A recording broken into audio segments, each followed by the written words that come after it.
Luz y Sal, espero que te sea útil el video que voy a subir.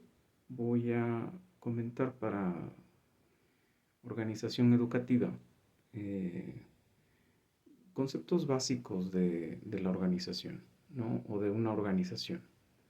¿Y qué tendríamos que entender por organización educativa? Es decir, primero para pensar en una organización hay que pensar en un conjunto de elementos.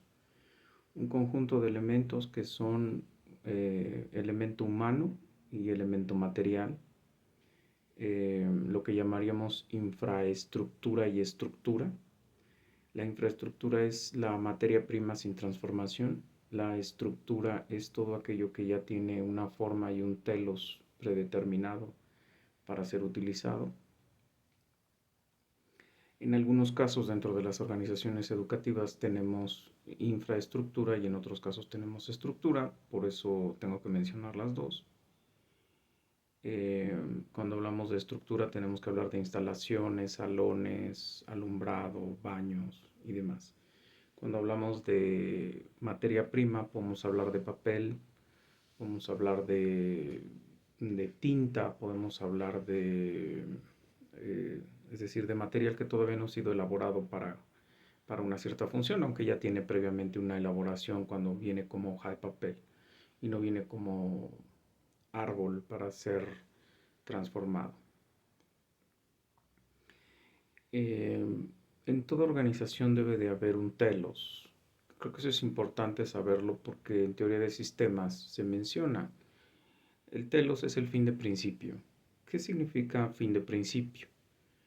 Fin de principio es que toda organización debe de tener un sentido de por qué está, para quién está y qué es lo que pretende cubrir con ese estar ahí. Si una organización no tiene eso, no tiene nada. ¿Dónde vemos eso? Eso lo vemos en la misión. Toda institución, perdón, toda organización debe de tener una misión. Toda organización debe de tener un por qué estoy, para qué estoy, qué es lo que voy a ofrecer, que además en términos mercantiles implique competencia para las otras empresas, es decir, qué ofrezco que es diferente, más valioso, más útil, aunque parece que estamos ofreciendo lo mismo. Yo tengo que ofrecer una ventaja bajo lo que yo estoy ofreciendo. El telos lo define Niklas Luhmann como el fin de principio, ¿no? Es decir, aquello por lo que vas y que cuando ya funcionas, cuando pasas de la potencia a la sinergia o de la planeación a la ejecución, lo puedes desarrollar y lo puedes implementar dentro de cualquier espacio eh, social, ¿no? Bueno, el espacio social en el cual se haya pensado la organización. ¿Cómo determino el telos? Bueno, el telos lo determino por un estudio de mercado donde yo encuentro que hay una necesidad real, estudiada, valorada, pensada en términos de eficiencia y eficacia, de rendimiento, de rentabilidad, de producción de riqueza, no importa que sea una empresa paraestatal o estatal, o sea de la iniciativa privada por capital de civiles, es decir, de personas físicas o de personas morales, eso es independiente. Toda organización, perdón, debe generar una, una ganancia, una plusvalía. Si no hay una plusvalía, no tiene sentido que exista porque va a dejar de existir. O sea, nada puede ser financiado de la nada, ¿no? Por muy esperanzador y por muy bonito que suene, hasta las organizaciones civiles dependen de los donantes y tienen que tener algo que ofrezcan a los donantes para que la organización pueda seguir funcionando, ¿no? Aunque sea la esperanza de que van a curar un día el cáncer o de que algún día van a acabar con la diabetes o alguna cosa así, la gente va a seguir tirando el dinero en esas cosas, ¿no? Porque pues hay enfermedades que no son curables, o sea, son autoinmunes. Por ejemplo, la diabetes es autoinmune. Por eso necesitan las personas que tienen diabetes insulinas y otro tipo de cosas, ¿no? Pero bueno, este, necesitamos un fin de principio, necesitamos reconocer que hay elemento humano y material. Cuando hablamos del elemento humano, el problema es que de repente decimos recurso humano. Y a lo largo del tiempo han ido cambiando las definiciones porque también han cambiado las formas en las que éticamente se define al hombre, a lo humano. Sobre todo en el shock de la Segunda Guerra Mundial 45, 39-45, porque ahí se tuvo que resignificar muchas de las cosas que las ciencias duras decían de lo humano, áreas como la psicología, la sociología, la economía y demás, y empezar a pensarlas desde otro perfil. Recuerda que a partir del protestantismo 1535 y su erosión 1850, ahí teníamos cierta base de poder definir al hombre y definir su característica humana, porque teníamos como base la Biblia. Como después pasamos al laicismo o el secularismo, como le dicen en el mundo, el problema empezó a radicar en que nos bajaron de hombres a animales y entonces fuimos animales producto del azar y la casualidad que logramos desarrollar el cerebro y controlar a la naturaleza y dominarla. Eso dice Darwin, eso dicen los darwinistas.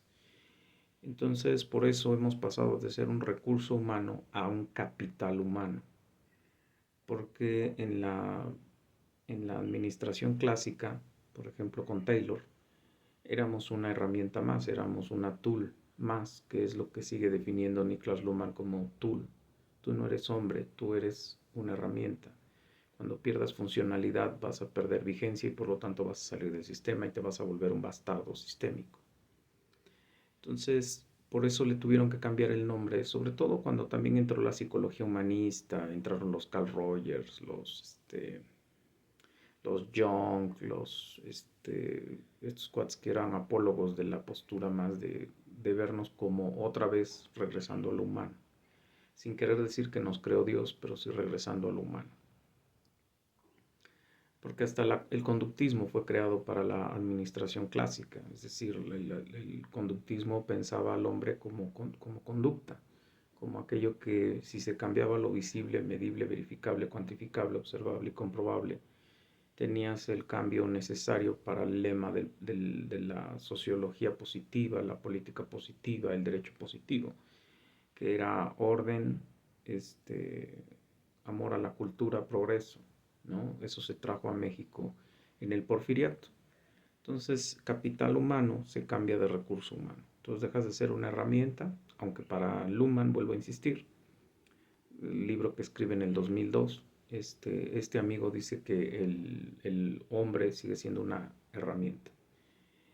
Pero en el caso de hablarnos como capital humano, entonces tenemos que entender que nosotros somos a corto o a mediano plazo algo en lo que se puede invertir y que se debe de invertir cuando nuestra vida útil lo permita. Es una contrastación entre herramienta y hombre. Se deben de reconocer que tenemos competencias blandas y competencias duras. Las competencias blandas son manifiestas, aunque no son meramente objetivas en términos de cuantificación. Por ejemplo, una buena imagen mental no se cuantifica, pero sí es necesaria para que una persona pueda ejecutar algo frente a un público. Por ejemplo, competencia blanda, necesitas ser tolerante a la frustración. Primero entender qué es frustración y luego saber que puedes o no ser tolerante a la frustración. Y para eso hay trainings y coach de vida y cosas de esas que te hacen menos susceptible al fracaso al problema de perder o de no lograr las metas que se tenían planteadas, ¿no? Eh, Tener esperanza frente a la incertidumbre.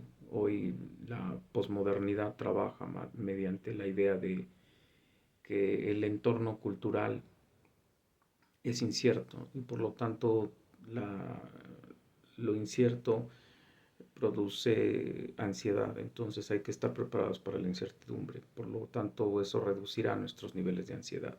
Por ejemplo, ser sociable, ser volutivo, ser dubitativo, esas son las competencias blandas, ¿no?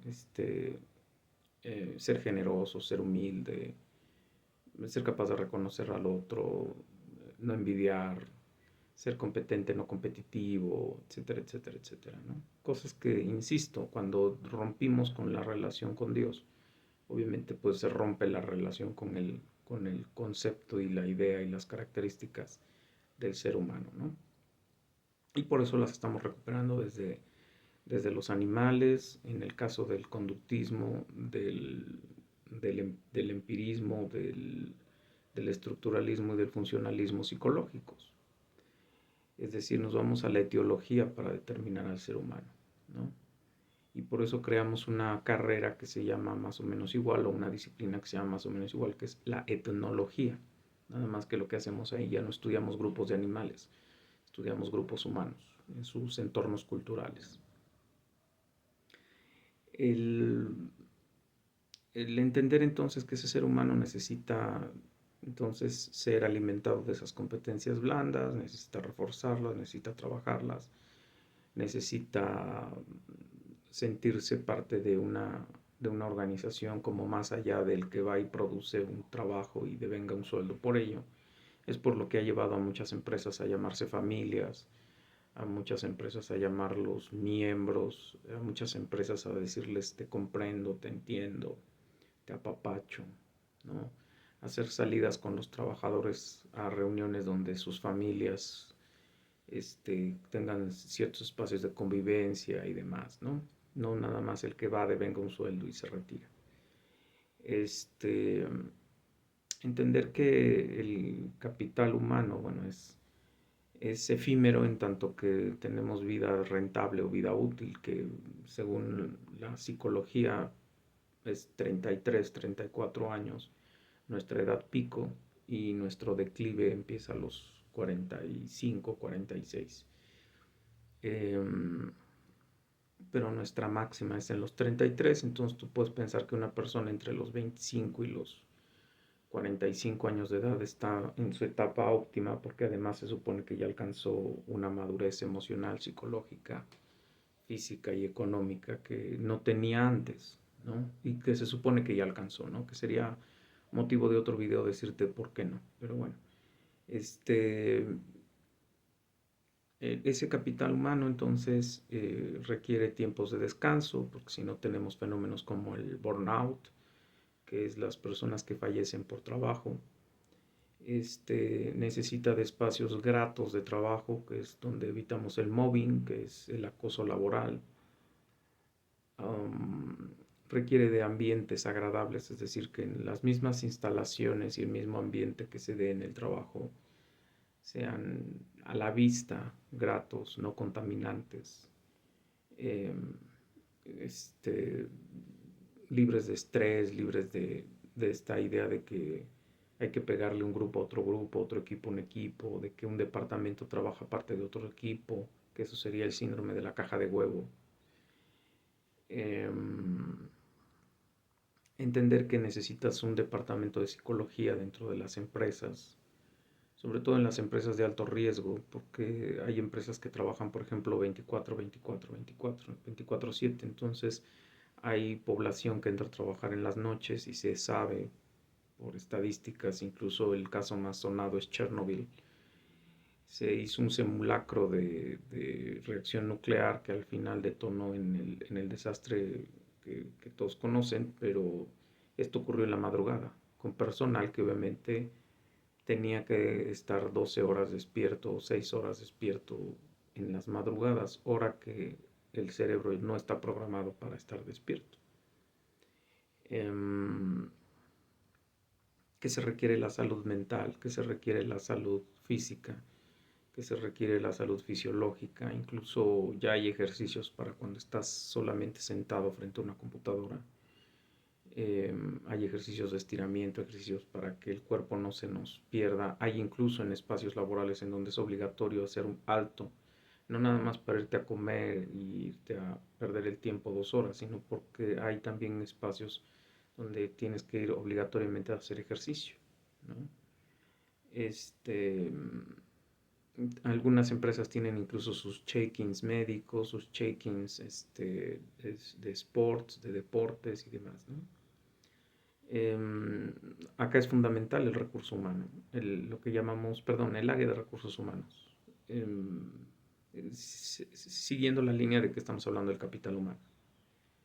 El área de recursos humanos debe de estar trabajada por pedagogos o por psicólogos. Es fundamental porque son los que tendrían que sostener herramientas y materiales que interpreten a lo humano como humano y que por lo tanto puedan entender no solamente los perfiles idóneos para cierto puesto o cierto espacio, sino también para estar dando seguimiento de cómo están las condiciones dentro de los departamentos o dentro de los grupos de trabajo, ¿no? Para evitar estos problemas que acabo de citar antes, ¿no? La frustración, los ataques entre los equipos, el boicoteo dentro de la misma empresa, estas planeaciones emergentes que se tienen que dar luego porque los mismos departamentos se separan entre sí peleando por una comisión, por un dinero, se boicotean entre sí, se cancelan ventas, se cancelan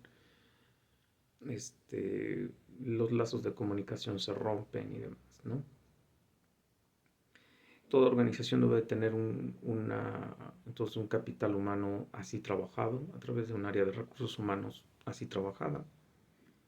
El área de recursos humanos debe de comprender que no solamente son test de inteligencia, son test de personalidad. El área de recursos humanos debe de entender que el estado emocional, psicológico y físico de la persona a la larga o a la corta requiere de atención y que por lo tanto tiene que estar siendo monitoreado. A la corta o a la larga se debe de entender que se necesitan días de descanso, se necesitan días de esparcimiento, se necesita que el mismo entorno laboral nos reconozca, nos acepte, nos cobije, nos haga sentir protegidos y bueno, en algunos casos fingen que nos aman, ¿no? También está reconocido que si tu empresa tiene la posibilidad por la generación de riqueza que tiene, de un buen sueldo, a quien ejerce un puesto clave, pues obviamente es una persona que va más gratificada y menos susceptible a cometer casos de corrupción o de otro tipo de cosas, ¿no? Porque con eso podemos evitarlo, pero además que se requiere de un código de ética y de valores probado dentro de las empresas, que ese es el logro y el éxito que se logró en el protestantismo. Y perdón que sea recalcitrante en tocar este tema con pie al protestantismo y con pie al cristianismo, porque de repente queremos encontrar la piedra filosofal en psicologías y en sociologías y en esto, cuando la teníamos como cuestión probada histórica en el protestantismo. Es decir, si tú tenías una base de entender que tú habías sido dado, creado y producido por un Dios y ese Dios te había dado una ley moral y si tú seguías esa ley moral no te metías en problemas y si todo lo hacías para la gloria de Dios, pues no había problema, ¿no? Así hicieras unos zapatos, sabías que no los estabas haciendo para la persona que los iba a comprar, los estabas haciendo para Dios. Entonces, por lo tanto, lo que llamamos calidad, pues era el doble, ¿no? O sea, te tocaba barrer el suelo, pues tú buscabas que el suelo quedara como si en ese momento fuera a pasar Cristo, ¿no? Entonces era otra ética laboral, era otra ética de trabajo, incluso lo puedes leer en Max Weber, la ética protestante, cómo cada individuo tenía un compromiso distinto con todo lo que hacía en la tierra, no porque fuéramos a traer al cielo a la tierra, sino porque honrábamos al Dios del cielo en la tierra, es muy distinto, ¿no? Por lo tanto, entonces se requiere en un área de recursos humanos un fuerte código de ética, un fuerte código de ética que se esté discutiendo y se esté viendo y se esté valorando dentro de las empresas, ¿no? No nada más que le avientes la foja del manual de inducción al nuevo trabajador y que en el manual de inducción hayan 1000 hojas de acoso laboral y de esas cosas y de acoso sexual y demás, ¿no? Sino que hayan otros valores dentro de, ¿no? Lealtad, libertad, humildad, generosidad, honor, etcétera, etcétera, etcétera, ¿no? Entonces eso haría más sólida tu empresa, ¿no? Finalmente tu sueldo fuerte, grande, gordo, no solamente garantiza si no hay bases bajo regulación moral fuerte, y menos cuando no es un valor, sino no solamente es una regla. Pues el problema que he discutido en otros videos, el valor moral no es lo mismo que la regla moral. El valor moral es cuánto cotizas tú esa regla y la haces propia por ello, porque la valoras demasiado. Y cuando no es un valor, nada más es una regla, entonces la cumples porque la tienes que cumplir, pero cuando no te dicen nada o cuando no tienes por qué cumplirla, no la cumples. Este, ya hablé del medio ambiente laboral, instalaciones inteligentes, habría que decirlo, ergonómicas, estos cubículos que a veces son nocivos porque aíslan a las personas, tendrían que ser inteligentes en términos de que las cosas estuvieran a la mano y que tuvieran la capacidad de tenerte suplidas tus necesidades, ¿no? En los casos, por ejemplo, de las empresas japonesas, hasta incluso hay lugares al lado de la empresa para que ni siquiera tengas que llegar a tu casa, ¿no? Rentas un lugar ahí y quedas cerca de la empresa. Por eso ahí se dan los burnouts, porque ahí son jornadas extenuantes y las personas mueren de agotamiento, ¿no? Ese es el burnout, quemarte por dentro porque el trabajo te agotó, te mató. Este, ¿Qué tendríamos que decir? Bueno, en toda organización entonces tendría que haber un organigrama y un fluxograma, ¿no? ¿Cuál es la diferencia de los dos? Bueno, el organigrama solamente te presenta el esquema estático de quiénes ejercen qué función y qué relación de acuerdo a una jerarquía de, de ¿cómo se llama? De autoridad, de niveles de autoridad, ¿no? O sea, quién es gerente, quién es ejecutivo, qué hace el gerente, quién es el ejecutivo, quién es el jefe de piso, quién es el jefe de departamento, quién es el jefe de área, quién es, ¿no? Es decir, solamente nos manejan la cadena de mando, nos presentan el perfil, nos presentan la persona que lo está atendiendo y se acabó, no tienes más allá, ¿no? Es una lista de nombres y de funciones. Insisto, van en orden de acuerdo a la cadena de mando, ¿no? Desde los que están como el consorcio, que no, generalmente nunca se colocan los nombres, sobre todo si son varios apoderados, pero se les considera los seniors, después bajamos a los juniors y demás, ¿no? El, el ejecutivo generalmente es el que tiene que tomar decisiones por su propia cuenta, pero responde a la cadena de mando al gerente y el gerente responde a la cadena de mando del director y el director al consorcio y, y en esa medida se van moviendo las cosas, así en términos muy generales, ¿no? Pero no hay ningún tipo de relación orgánica en el organigrama, ¿no? O sea, solamente te refleja cómo está la organización por cadena de mando. En el caso del fluxograma, sí hay una relación de cadena de mando, perdón, sí hay una relación de comunicación entre los miembros de la organización.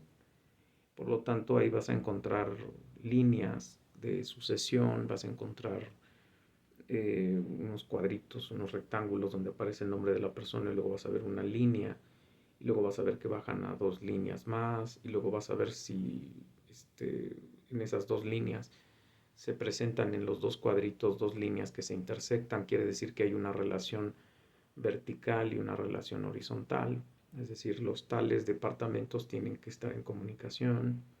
De repente vas a ver que una línea es punteada y baja, generalmente de las gerencias o de las direcciones, baja a las intendencias o a las áreas ejecutivas. Esa quiere decir que hay una relación ocasional, pero que generalmente la cadena de mando se respeta y entonces no se tiene por qué sostener un diálogo, ¿no? Además, se nos dice de quién a quién va el diálogo. Generalmente cuando son fluxogramas clásicos, la organización es descendente y horizontal. Nunca hay relaciones circulares o dialógicas, ¿no?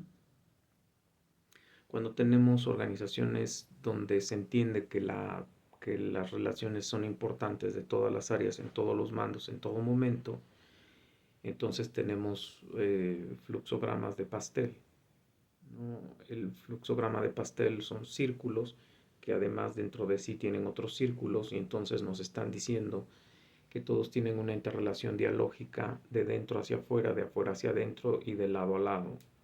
y por lo tanto ahí se entiende que todos tienen que estar en constante comunicación para la producción, creación, venta, distribución, promoción y demás de todo lo que se está generando, ¿no? ¿Por qué? Porque este tipo de empresas, sobre todo las que creen en esta filosofía, que es la filosofía de Chicago, creen que la calidad se construye de todos los miembros y de cada proceso en cada momento y no necesariamente es una cuestión que se tiene que observar a la salida del producto y ahí evaluarlo, porque se corre el riesgo de no entender que cada momento y en cada punto y en cada parte tendríamos que estar pensando que todo tiene que ser de calidad y así minimizaríamos costos de producción, costos de distribución y costos de pérdida cuando el producto sale al mercado y las personas no lo quieren consumir, ¿no?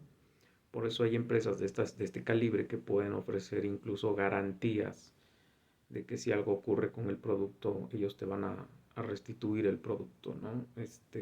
Lo hacen las empresas japonesas, ¿no? Honda, por ejemplo, te ofrece esto, Mitsubishi te ofrece esto, pero son empresas que obviamente trabajan con la calidad como que el que tiene calidad es el que barre, como tiene calidad el que está frente al área de ventas, como el que tiene calidad el de la armadora, como tiene calidad el que ensambla, como tiene calidad el que distribuye, como tiene calidad el que provee, como tiene calidad, ¿no? Porque son empresas comprometidas precisamente con ese concepto como una forma o un estilo de vida, no como un concepto.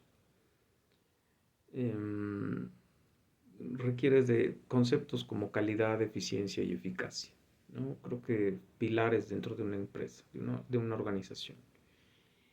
La, el concepto de calidad es perseguir la excelencia en todo momento y en todo proceso y en toda parte del proceso. Insisto, desde planear, crear, producir, distribuir, comercializar, vender, incluso generar esta relación de calidad con el cliente, ¿no? Para tener al cliente agarrado, o sea, amarrado contigo, incluso no con el mismo producto, sino con productos o servicios aledaños al producto, ¿no? Atención, mantenimiento, servicio, asesoría, seguimiento, renovaciones, etcétera, etcétera, etcétera, ¿no? Sobre todo en electrónicas es muy necesario esto de las actualizaciones y demás, y entonces el contacto con el cliente pues se vuelve casi casi como de primera necesidad, ¿no? Em, Entender que la calidad, insisto, debe estar de acuerdo a Ishikawa dentro de cada uno de los miembros de la empresa y entender que en cada momento y en cada punto estamos ejerciendo la calidad. Pero es esto, insisto, perseguir la excelencia. La excelencia puedes entenderlo o la calidad la puedes entender de acuerdo al producto o de acuerdo al servicio o de acuerdo al cliente al que se le está dando el producto y el servicio. Es dos formas muy distintas de visualizarlo, ¿no? Y eso también tiene que ver con la organización de la empresa. O sea, hay empresas que se basan en el producto, hay empresas que se basan en el proceso y hay empresas que perdón, en el proceso entiéndeme por, eh, por los miembros dentro de la empresa. El producto, el proceso, miembros de la empresa o el cliente, ¿no? Y en función de ello trabajan y en función de ello se produce la excelencia, perdón, se produce la calidad. Este, Toda organización tiene que definir qué es eficiencia y qué es eficacia y entender si son eficientes o eficaces. ¿Qué es la eficiencia? Bueno, eficiencia es la capacidad de hacer con menos dinero, menos tiempo y menos esfuerzo un producto superior a lo esperado, ¿no? Mientras que eficacia es hacer lo mismo con lo que tienes y con lo que se te ha dado y rendir de acuerdo a las expectativas que se plantearon al principio del proceso, ¿no? Obviamente todas las empresas quieren ser eficientes, ¿no? Es decir, lograr con un mínimo de procesos y de inversiones y de materiales un máximo de resultados, ¿no? Entonces, esto nos lleva a grandes problemas, ¿no? Entender cuál es la función del tiempo, cuáles son las características del tiempo, cuáles son las características de las relaciones entre los departamentos para que esto pueda ser posible, dónde está la fina línea entre el tiempo intenso y el tiempo intensificado, dónde está la fina línea entre el trabajo intenso o el trabajo intensificado, ¿no? Hasta dónde te puedes llamar que te están explotando en tu trabajo cuando se te sobreexige algo y hasta dónde no es así, sino simplemente es que se te está pidiendo que des tu plus, tu máxima, y eso obviamente se mide en términos del proceso, es decir, empresas, por ejemplo, como la empresa de Mark Zuckerberg, pues uno creería que eran empresas súper felices con las grandes producciones y con los grandes eventos que hacían ellos y con toda esta idea de autoempoderamiento y del autosujeto y del autoyo y del sujeto del mañana y demás. Sin embargo, las empresas de Mark Zuckerberg, reconocido por él antes de morir, eran empresas de sobreexplotación, ¿no? Fueron empresas que fueron en su mayoría empresas que propiciaron el suicidio de sus trabajadores, que propiciaron el que ellos mismos dijeran, no, yo me voy, o sea, esto me está matando, me está asfixiando, ¿no? Entonces ahí estaría la fina línea entre cuando te estás hablando de explotación y cuando estás tratando de dar tu máximo para lograr los fines de la empresa, ¿no? Em, Creo que en términos generales podría esto serte útil para organización educativa, entendiendo que educación es ese intento, y creo que ya después de la plática que hemos tenido antes con educación, te vaya quedando claro porque es un intento de aquel que pretende presentarse como un experto a alguien que lo acredita como experto y que le da el pie de decir, sí, de ti quiero aprender. Es un intento de que estos dos agentes que acabo de mencionar puedan tener ya sea una transmisión, ya sea un diálogo, ya sea una dialéctica de conocimientos, destrezas, habilidades, aptitudes y actitudes que al final puedan ser medibles, verificables, cuantificables, comprobables y contrastables y o manifestables, por lo que decía de las competencias blandas. A veces el alumno no aprende de ti conceptos, fechas, ideas y demás, pero sí aprende carácter, ¿no? Entonces, que también es muy necesario aprender carácter, ¿no? Entonces, creo que en esa medida cerrar el video sería útil. Espero te sirva y lo puedas recuperar para fines de cuando te pregunten por una organización y una organización educativa, ¿no? Porque en este sentido lo educativo tendrían que ser organizaciones que tendrían que estar pensando en qué, en el alumno o en el conocimiento o en el personal dentro de que está trabajando. Vuelvo a las organizaciones que te perfilé hace un momento, ¿no? ¿Bajo qué línea está tu institución educativa o bajo qué línea te han dicho que está funcionando, ¿no?